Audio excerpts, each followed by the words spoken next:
বিগত সরকার সেনাবাহিনীর প্রতিপক্ষ হিসেবে পুলিশকে শক্তিশালী করতে চেয়েছিল বলে অভিযোগ করেছে সাবেক সেনা কর্মকর্তাদের সংগঠন retired armed forces officers welfare association.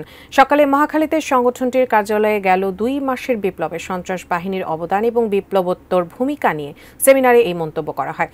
এ সময় তারা বলেন, দেশের ক্রান্তিলগ্নের রাষ্ট্রযন্ত্রকে সহায়তা করতে প্রস্তুত এই বাহিনীর বর্তমান ও সাবেক সদস্যরা। জুলাই অগাস্টে ছাত্র জনতার আন্দোলনের সাথে একাত্মতা ঘোষণা করে সরাসরি এবং আড়ালে থাকা সশস্ত্র বাহিনীর অফিসার, জেসিও এবং সৈনিকদের অবদান তুলে ধরেন তারা। আলোচনায় বিশেষ অতিথি ঢাকা বিশ্ববিদ্যালয়ের আন্তর্জাতিক সম্পর্ক বিভাগের সাবেক অধ্যাপক ডক্টর শহীদুজ্জামান বলেন, বিগত সরকার দেশে ফ্যাসিজমের দৃষ্টান্ত তৈরি করেছিল, তবে স্বৈরাচার কখনো স্থায়ী হতে পারে না, তারই প্রমাণ দিয়েছেন ছাত্র জনতা।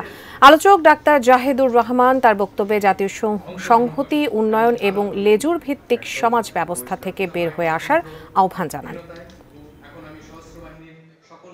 সেনাবাহিনীকে প্রতিপক্ষ তৈরি করে পুলিশ বাহিনীকে শক্তিশালী করা হয়েছে।